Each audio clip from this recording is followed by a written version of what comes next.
I say good morning because it's still early. I say good morning, Stephen. Thanks for joining me.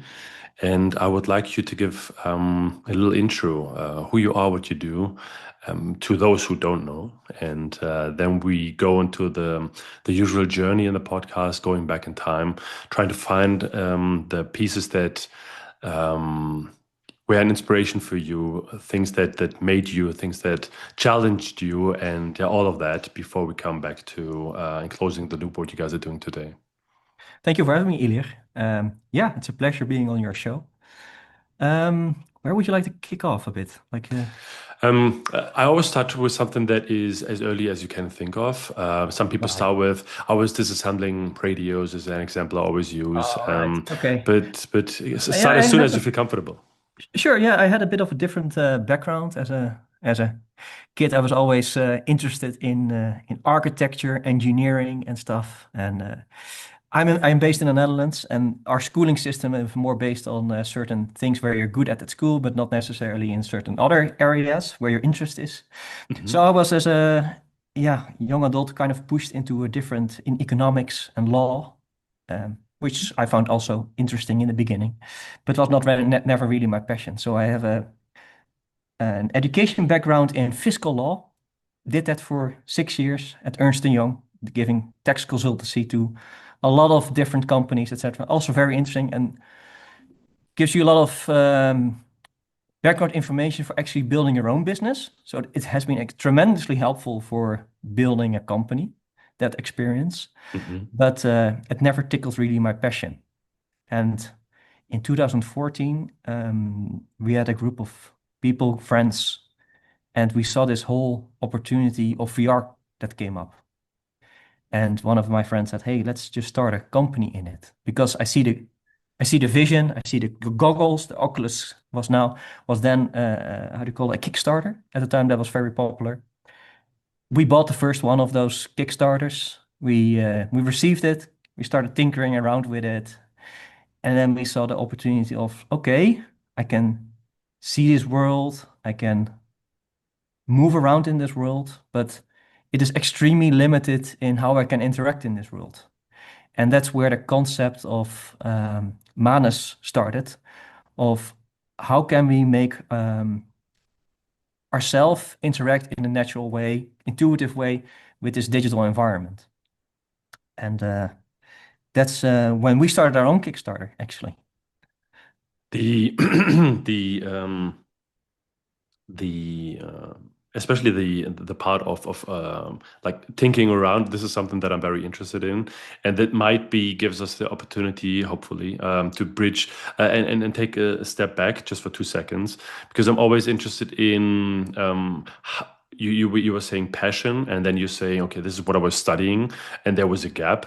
I'm always trying to understand, when people go to university and start doing something, was that heavily influenced by surrounding, by upbringing, by parents or friends? Why you not decided to go with a passion first? How was that when you were younger? So is there something you can talk about? Yeah, I think that has more to do with how the Dutch education system works. I'm not very good with languages, etc. And then you're kind of limited in a certain. We have certain degrees, and then other degrees are great, and then you're kind of pushed in that direction where you are great in on the way how they test people, not how they people actually have the passion or how they want to learn.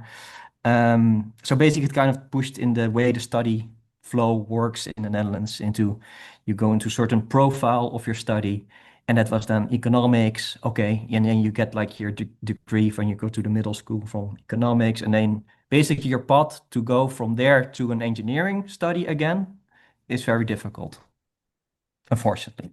And when we were talking about tinkering, is that something that was present in the Oh household? yes, yeah. Well, not really, to be honest. It always kind of like trying to draw, trying to understand how technologies work. Always thinking with a little bit sometimes electronics, soldering a bit, building miniatures here and there. Like always, the trying to build something. The building part is a big topic among the founders that I have on the podcast, and it's interesting. One of the first lines you said you were interested in architecture and engineering. One of the guests I had who's also from the Netherlands, who is now a founder and CEO of AI startup. He started with music, so that was one of his passions, and Yeah. I think he finished his degree overseas then, but the mathematical part of it, the logic part of that, um, but also the passion and the grind that needs to be to excel in music was something that was the base and foundation of what he's doing today. And so I really like these kind of ideas where things are not too linear Yeah. paths, but spending the last second here when you were in school, is that you were talking about engineering or tinkering, is that something that you've been surrounded with, or friends that were also interested in these kind of things, or where have you Yeah, a been a little bit. bit Yeah, but of my co-founder, one of my co-founders, Maarten Witteveen, he's now the CTO. Mhm. Yeah, we always kind of tinkered about things and building stuff and playing around with it, and yeah, that helped as well. Yeah, yeah, definitely.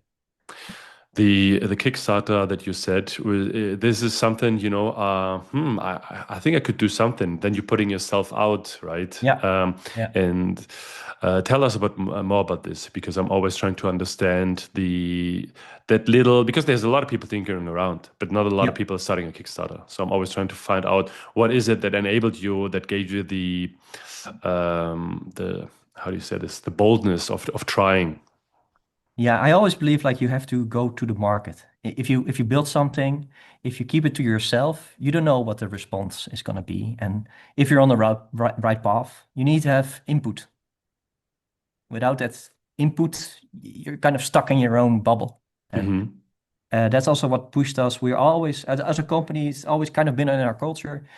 We really need to go to the market, to the people that want your solution, right? Otherwise, you're building a solution only for yourself, and that's not a. Yeah, it can be a good basis for the initial part of the concept, but the better you go, the better is to go first to as soon as possible to potential customers, even competition. Because in the beginning you think everything is a competition when you have a concept, and everything is a competition because you have a concept and it competes with basically everything. But it's very helpful even to understand and talk to potential competition, and then it usually ends up that they are actually more could be more partners and are actually supportive of your products and actually, oh, that could be nice, and actually we could work together on certain parts.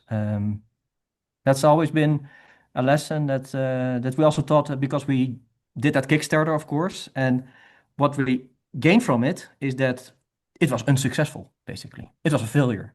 We had to scrap the Kickstarter.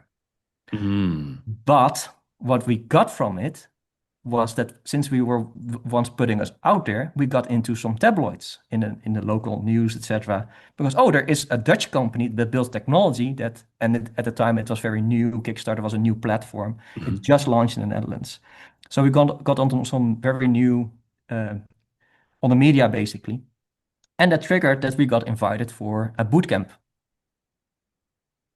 and we joined that bootcamp. And that's they taught us like how to build that towards that investment roadmap and then build your products, what type of kind of your IP and your business strategy and all that stuff. So it kind of led to another thing. And that's only happens if you put yourself out there. So even if it's a failure, it's you can always learn lessons from it and it triggers new opportunities. You were talking about the first time you got in contact with the technology, and you said, we could do something with it. What was the original plan? The original plan was to basically uh, because it is evident if you have if you have a headset on, you cannot control it with your mouse and keyboard. That was at the time that was the only way to control yourself with a headset. Hmm. The headset was only tracked a little bit by your head, but your hands were still stuck to a keyboard and a mouse or a gamepad basically. Yeah, So we initially made a very rudimentary glove. I have one here actually. You can see one of the first prototypes, nice. which is just basically bend sensors. Okay. Super simple, Hmm. all inspired by this old guy, the Nintendo Power Glove, very famously. Also uses bend sensors. So we basically took technology that has been around for, at the time, 20 years or something, Hmm. and then just try to make it in a more comfortable product, and then map those finger movements towards certain button actions and triggers, basically. And in that way, you could map your way around in the virtual world with your hands.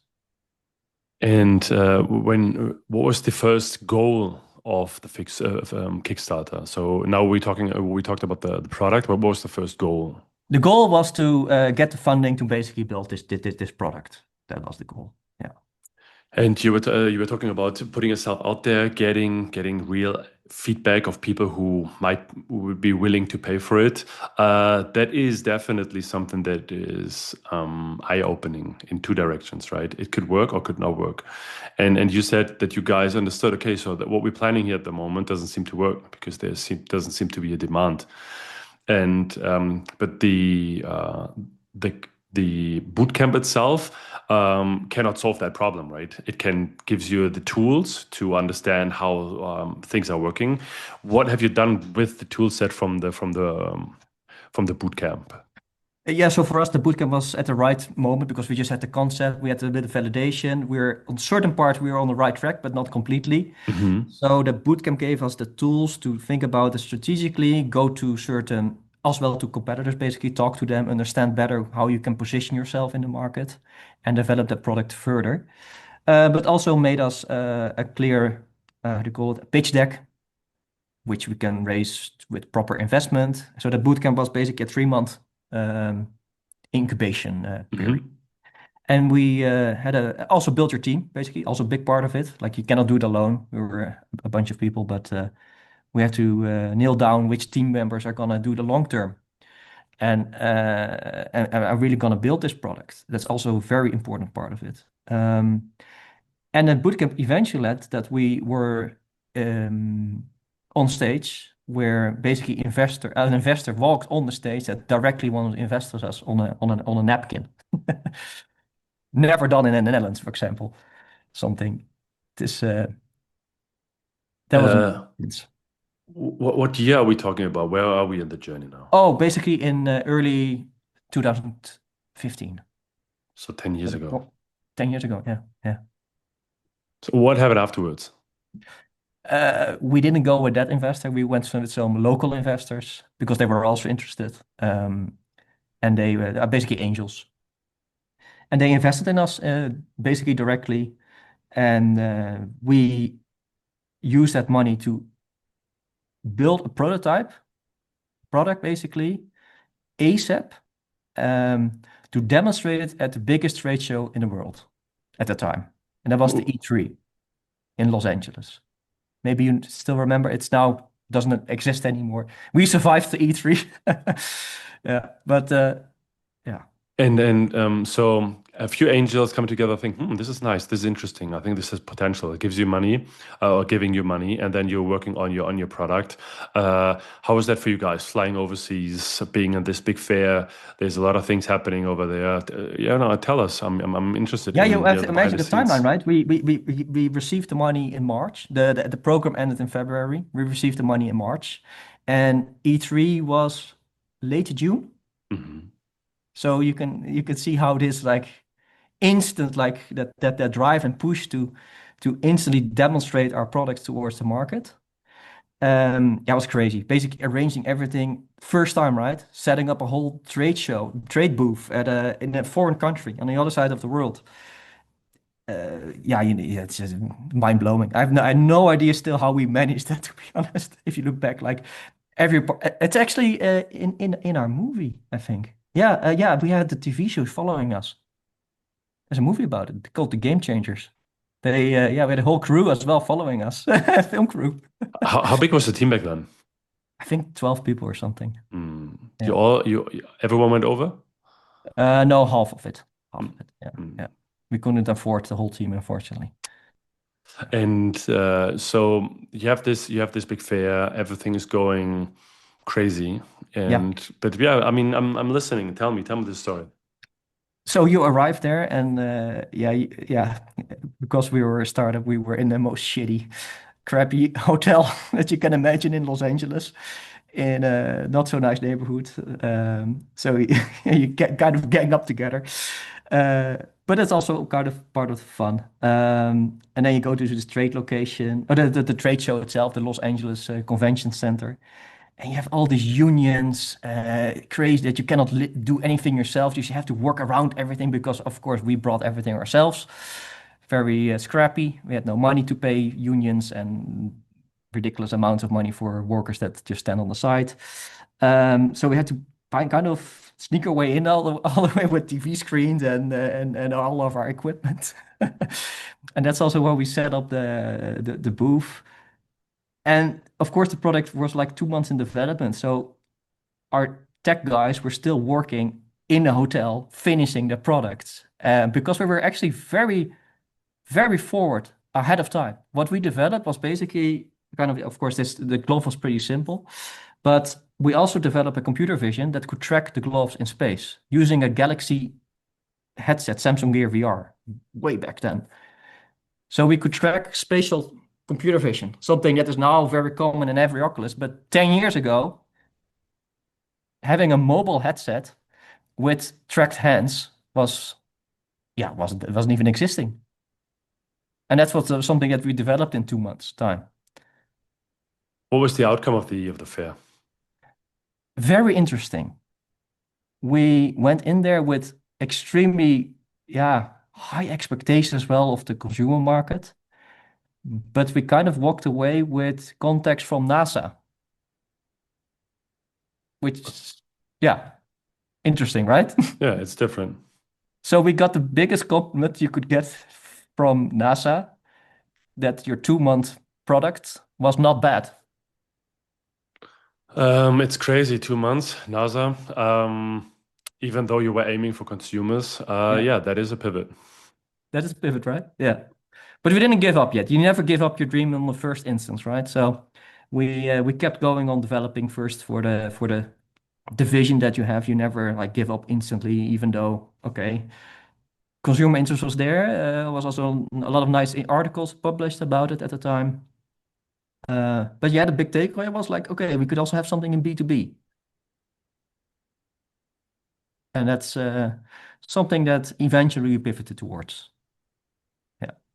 What was because this is still 10 years ago, what was the product then at the time to which direction, what would be the end product that you guys Yeah, were yeah, aiming yeah. at? So for the consumer market, I have an example here. This is exactly what we developed in that year, and we demonstrated it at the GDC Game Developer Conference in San Francisco. Hope you can see it. And it's actually one of the most sleekest data gloves still to date, to be honest. Our current products are not even this close to sleekness. So there's a battery, Bluetooth, whole computer in there. They're using band sensors, even included IMUs. So it's actually for a year development, pretty advanced and sleek looking. That's also what we are trying to aim for. Always have a product out there that is sleek and different. This design, for example, also is copied now by basically a lot of other people at a certain point. But we started with this What is it? yeah, like an insert design. Like a we did at the time no gloves for having this kind of insert and the differentiating factor, but now a lot of them have. But yeah, Hmm. we're always trying to be different on the design. What was because when we're talking about design, when we're talking about product, we're always talking about solutions, right? Yeah. If there is no need for it, I mean, there's some gadgets out there that are very high priced and very advanced technology wise, but they are just nice to have, right? Yeah. What were you aiming to solve? What was the business model? At the time, we really wanted to first try the consumer market still, even though we saw the interest from B2B. We had then partnerships set up with Steam VR because at the time there were a lot of companies developing, especially the tracking technologies, because that was the biggest limiting factor. And you had, of course, Oculus going towards cameras that at the time. You had Razer was also in the game for developing their own stuff. And we got lucky with very early developer samples from HTC and Steam VR, and that's where we yeah, completely focused on our VR basically experiences on and product development, which was, to be honest, the best choice we could do considering B2B in the end, because basically Steam VR got really became the basic stuff that everybody used for B2B VR experiences, basically. What are use cases?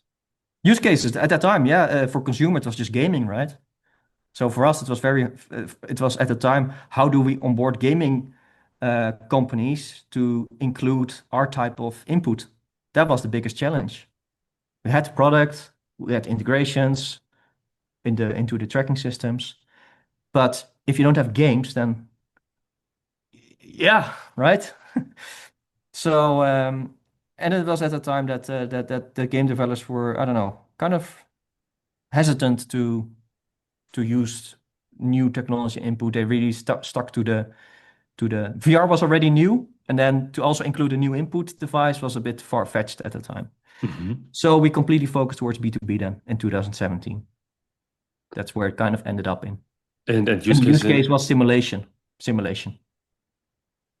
Tell Yeah, me. VRs. Everybody was tinkering. It is a new technology, right? And there's a lot of opportunity. So companies started all kinds of research projects to see how can they use this VR inside of their design departments, training, simulations, ergonomics design, all still the same use cases that are now still basically the de facto use cases in B2B VR. How was it for the company wise? You were talking about going to the fair, half of the dozen you were, and now you are getting in contact with some companies, developing some projects, Yeah. selling some units, hopefully. Yeah, Yeah, definitely. Yeah. tell me, I'm Yeah, excited so that was also to. very exciting to have all these companies trying your products. You had to make a business model, right? Because yeah, funding is not forever, right? That funding that we received lasted for kind of 2 years, which is really nice for a seed phase. Also because we were very tight on the money, because of my background, and also got some subsidies in, etc. So that helped us. But yeah, we needed to make money. That's the most important thing, right? And so we started to do some projects for customers, selling it as a bit of solutions, trying different things, selling licenses, and just selling the boxes, make a web shop. You try everything basically you can think of. Um, and it was, to be honest, reasonably successful. Like in 2018, we were actually making a little bit of profit, which is not bad. Mhm. And in 2019, we are kind of the products were also starting to become interesting to motion capture and game developers again, but then for a totally different use case, not for integration into games, but for making characters, Mm. game characters, the game development itself. So you had all this motion capture equipment, which is all cameras or suits, etc., but they never had hands. So we had this whole empty market of demand for basically finger data. So in 2019, we basically went into that market as well. So we still stuck kind of in the same market, but then complete our used to be partners became our customers. And is that something that was positive on the revenue side? Yeah, definitely. Yeah. We grew then tremendously because you're basically filling suddenly a pain in a market which didn't have a proper solution for decades. I mean, I'm just curious, like market wise, and I mean, you don't need to share concrete numbers, but I'm just interested in the trajectory and the growth. So maybe you can share some insights here. Yeah. So we grew from a company that was like doing B2B VR, close to 1 million revenue, shipping like a lot of products out there, but then a cheap price, to a company that was growing instantly to 4 million revenue, Hmm. and then shipping it with software packages, etc., integrations. Also a lot of partnerships on the motion capture side. So we had amazing deals together with Xsense, also a Dutch company that makes the inertial suits, which was very successful together. Team remained the same size, or did No, you we grew to a lot of people, then 40 people. Yeah, so tripled? tripled. Yeah, yeah, Nice. And did you always stay in the Netherlands? yeah, yeah, yeah. Was that a decision that was made intentionally? I found out it's very hard to relocate a company. Okay. Yeah, especially if you have your investors are local, of course, Mm. and foreign investors. You have to have foreign investors really to do a proper relocation. But also, when you have a team of above 10 people, it's really hard to relocate completely to another country because, yeah, all of your engineering here, your culture is here at one location. Yeah, but not necessarily the entire headquarter or the entire team, but just like an expansion, right? If Oh yeah, we you're did that too. Yeah, we did that in the USA, of course, the biggest market, and we have there still we set up a sales office, for example, um, hard lenses as well, because yeah, you have to imagine that was also during COVID, mm, right? That also happened. People forget, but it was very hard to manage it, and yeah, we had to shut down that sales office still. Yeah, so. Unfortunately, that didn't really. But that I think it's also kind of COVID related, but it's hard to manage there. So you have to be there constantly, also flying there. But if you're limited in flying and mm. COVID, it was yeah, it was right. The dexterity topic became very sexy again in the last 2 or 3 years, right? Yes, I yeah, had a few people on the podcast, so maybe we can dive now deeper into what you guys are doing today. yeah, sure, yeah. So we started out with very simple sensors, and they do all relative positioning of fingers. So they calculate a bend, or if with an IMU, it's all relative. And yeah, we in 2019 we started also a new project because we really wanted to have that s- highest definition of finger capture possible. So really have a full, complete match of your own hand, but then in a digital form. Mhm. And we developed a new technology. It's actually an old technology, but we kind of repurposed it to our type of requirements, and that is called EMF technology. And that's what we brought out in 2022, and that's this product. That's the quantum glove. It's not as sleek as the previous one because it required a lot of compute and a lot of yeah, more energy, etc. But as you can see, there are fingertips, and these are yeah our EMF sensors that very accurately know the position in space compared to the hand palm, basically. With an electric field, we know the exact coordinates. And from there, we build a skeletal model with inverse kinematics, and that's how we get to a very accurate skeleton model of the human hand. And this is 2022. Yeah, we launched this end of 2022. Yeah, yeah, Because a lot of things, as you said earlier on, as you just said, is the technology was there, but was used for different kind of things, right? Now, yeah, repurposing, I think that's what you said, repurposing technologies for new to apply to new things, right? yeah. And especially with humanoids, a couple of years ago, everything there was no idea of having a humanoid, right? There was No, no humanoids are way down the road, right? And then you have yeah, start popping it up. I'm not 100% sure if Elon is the main driver, but I think this person walking around in a suit I is. see the exact analogy with the VR days, to be honest, where Lucky Palmer with Oculus kickstarted the VR race, basically, or the VR new phase of development. Elon Musk is that indeed for humanoids.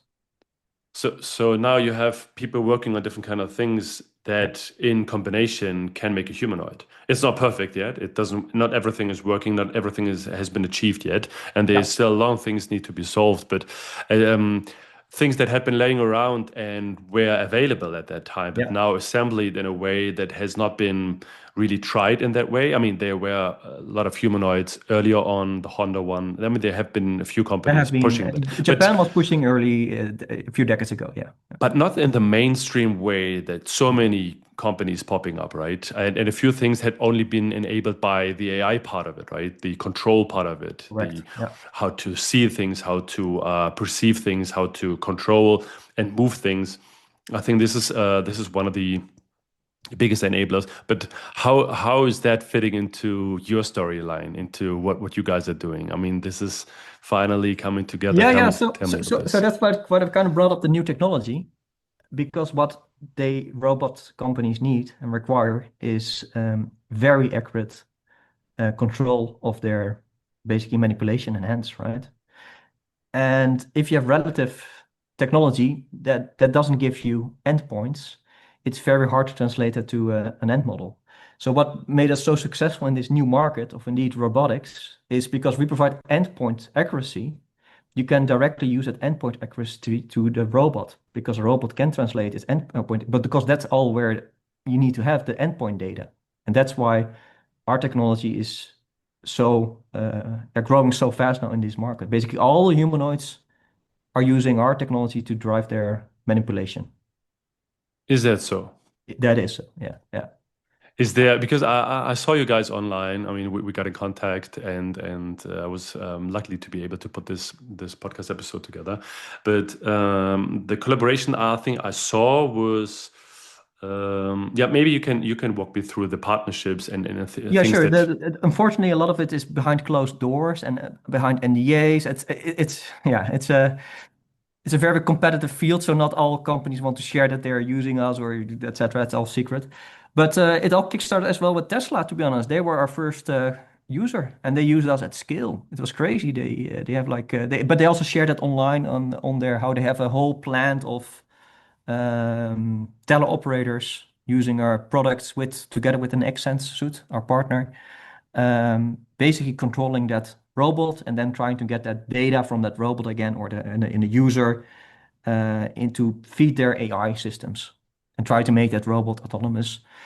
And of course, Elon Musk was trying to hype it up more, so they did share some videos about it. And then sometimes you see our hands popping in when it was actually teleoperated, when he was trying to say it is autonomous yet.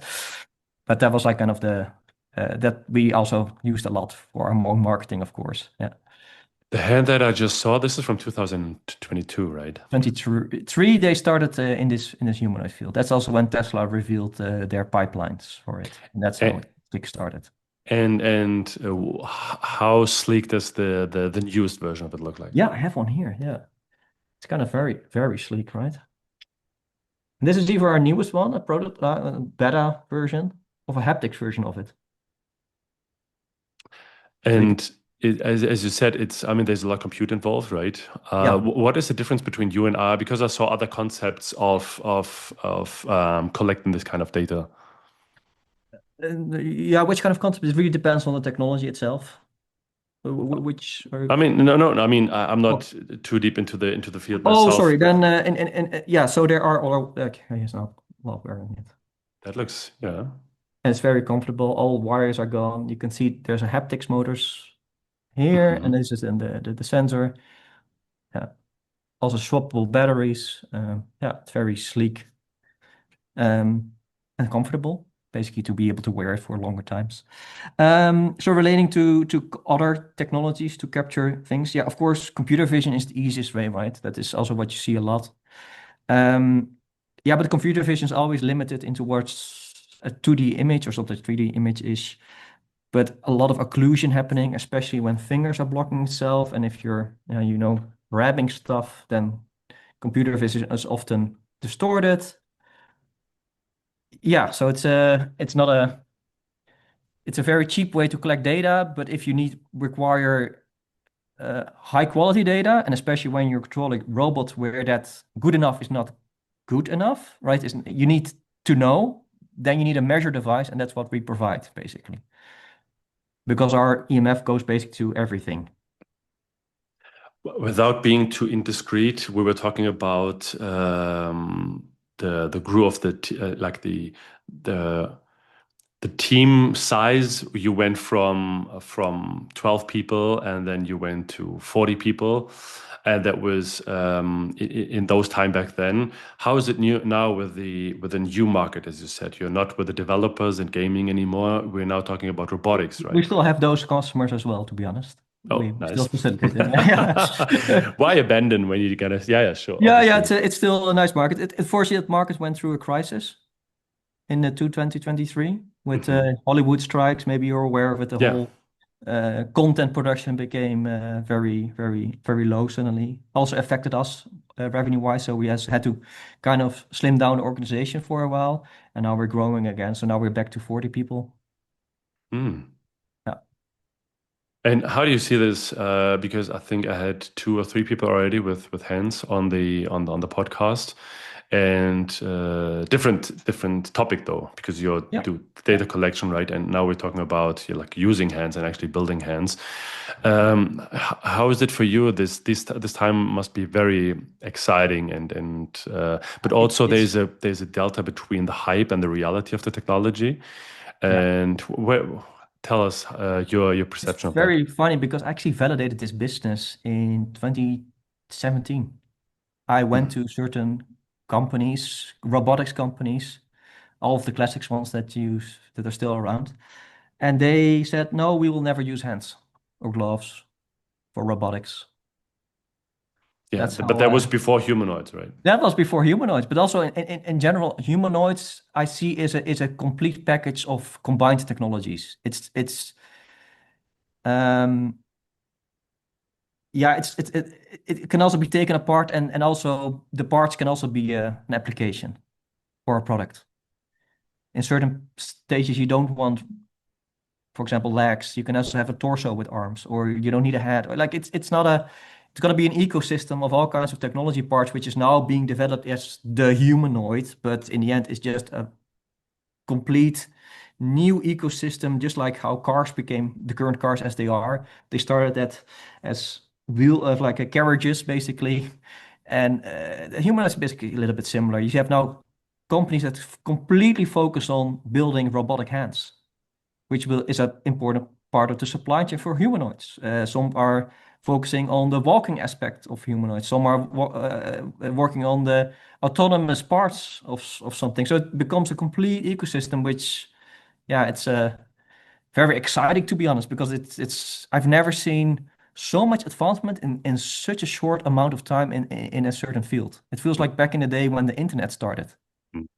right? Maybe you also see this with your podcast and other guests. Yeah.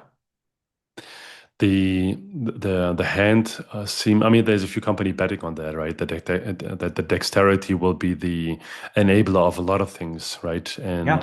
that Yeah. who is able to capture that, because arms in the very end, it's easy to not easy, but easier to build them and to move them. And are you talking to these kind of companies as well? Yeah, of course, they're all our customers. Yeah, yeah, yeah. They are. Yeah, like Tesla is one of the examples, of course, that is public. But Neura is, for example, also a company that you may be familiar with. They also demonstrated recently their Neura gym, where you can also see very prominently our data gloves in there. And there's some other examples out there that we have on our websites, which are public. But behind the scenes, yeah, there's a lot of advancements going. And because when we talk about data, there's data collection in the real world, which seems to be now the most important part. But there's a few companies betting on synthetic data, right? And video Yeah. generating. And Yeah. are you aware of this? Of Are you course, it's focusing on this as well in terms of, okay, this is what happens outside of what we do. This could be a potential competitor. no, it's an enabler.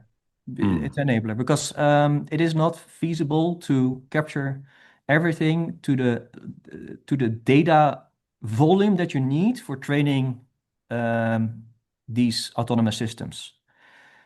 But if you have synthetic data, if you input real world data, your synthetic data will be of much higher quality, right? So it's basically more of a quality of data thing. And then you can use synthetic data to enhance your data pool bigger. So it's just another layer of that aspect. It's yeah.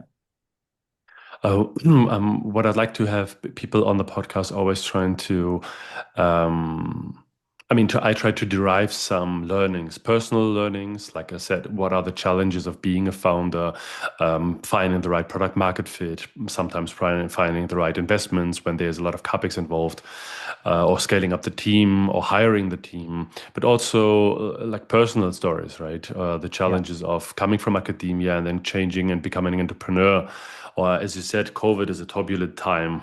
How do you manage and how do you navigate through those turbulent times? And as we're coming towards the end of the podcast, I'm always trying to distill this kind of knowledge. So when people listening to it and afterwards they think, nice, there was something I haven't thought of, or something I'm very happy because I'm in the middle of, and it helps me. It's an advice that is very well received. Is there anything, and not necessarily what would you give to your younger self, but just in general, things that you've been learned throughout the last decade of your journey that you think is something that you were unaware how important it is? Yeah, I think what made us, because there has been a lot of competition over the last couple of decades, also other types of companies that also do finger tracking, etc. Mhm. And Manus is one of the few that is actually left and growing from all of the companies that we have seen come and go, unfortunately. But yeah, it is being brutally honest to yourself. Like you can have an idea and a direction. But yeah, for example, we decided we always strategically choose certain things because we were brutally honest to ourselves as well. Like, okay, this is a cool concept, but it is just not gonna work in the bigger market. So we always like put our money in where we expected it to be best used and our focus, even though it was not necessarily the thing that we wanted to focus on, but that will come later then. And now actually we're at the point like, okay, for example, being brutally honest, okay, this technology, we said like, okay, this is not going to last us. This we need to have something else that have accurate finger point accuracy, even though we didn't even know about the robotics market at the time. But that led us to develop the technology that is now the basis for our new market. I think what you said, it was not highlight, but the part of not necessarily what we wanted to do, Yeah, right? But did yeah, instead. I think yeah, this is something at least what I captured is making decisions that are longer lasting and yeah, trying to detach yourself on an emotional level, right? Because this is what I like to do. This is what yeah, I'm fascinated about. yeah. But is there a demand? Is there anybody who would like to buy this? And Is the so it's technology nice. ready as a combination yet in the market? Hmm. That's very important. Um, For example, of course, we want to make a force feedback lav. Of course, we want to do that. But we have always decided against it because the technology is just not, you end up at a very bulky product, which is not in our design philosophy, limiting your complete dexterity of hands, which defeats the purpose of what you're trying to do. And then if you don't have it in space, you're also moving still through objects, right? Force feedback only works on an object that you're holding itself. So how are you going to stop this from happening? Like the movement of your arm. All these things yeah, we'll figure it out. And there's a lot of stuff coming out of universities in the coming years that is in development. But yeah, that's why we always decided for now not to do force feedback. It's not the right time, not the right moment, not the right technology at the time. But yeah, and that kind of decision makes very obvious, of course, if you explain it. But yeah, it is a philosophy, basically. Yeah, I'm curious to see what's coming out, right? There's a lot of hype videos. I think just like an hour ago, I saw the new figure video update from the BMW plant, and I think it was yesterday or the day before yesterday. I saw the Sunday Robotics update. So a small company with people that had been doing a lot of important work in the last couple of years with their technology. And it's interesting to see new technologies, new players popping up. But it's nice to see some people have been making the right decision 10 years ago. And as you said, still being around. I've seen the hand a few times. Seen the technology a few times, and I'm very happy that you said yes to the podcast, so I had the opportunity to dive into the Manus story. And I might be wrong, but I had a guest on the podcast doing one of the ideas was getting into robotics to help people who lost their hand. And I think Ryan. Yeah, Um, that's one of our partners indeed. Yeah. yes, Yeah. and I remember seeing the video back then with their technology, and as you said, partners, right? You Yeah. can't do it on your own, and it's nice to see to see the other end of it.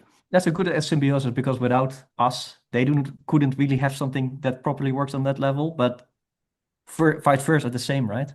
We need a robot hand to really demonstrate the product and the data that comes out. I said this earlier before we had recorded the podcast. I'm very keen and kind of my experience with people from the Netherlands, and it seems like yeah, you guys are just very friendly and nice to talk to. So I'm saying thank you for the time that you spent with me, and looking forward to seeing new things coming out from you guys. Anything you would like to give a sneak peek, or should we just wait? Um, yeah, unfortunately, I cannot say anything yet, but this is coming out soon. This is not a secret. We demonstrated this at some trade fairs already successfully. Can I ask how much is the price? It's a range. I think it depends mostly on the software implementation, but you can Good range. answer. Yeah, yeah. Stephen, take care. It was nice talking to you and looking forward to seeing new revelations and what's coming out 2026 for Manus. Yeah, and we'll update you on our progress. Take We have care. some exciting stuff coming. Yes, obviously. Thank you. Bye bye. Bye bye.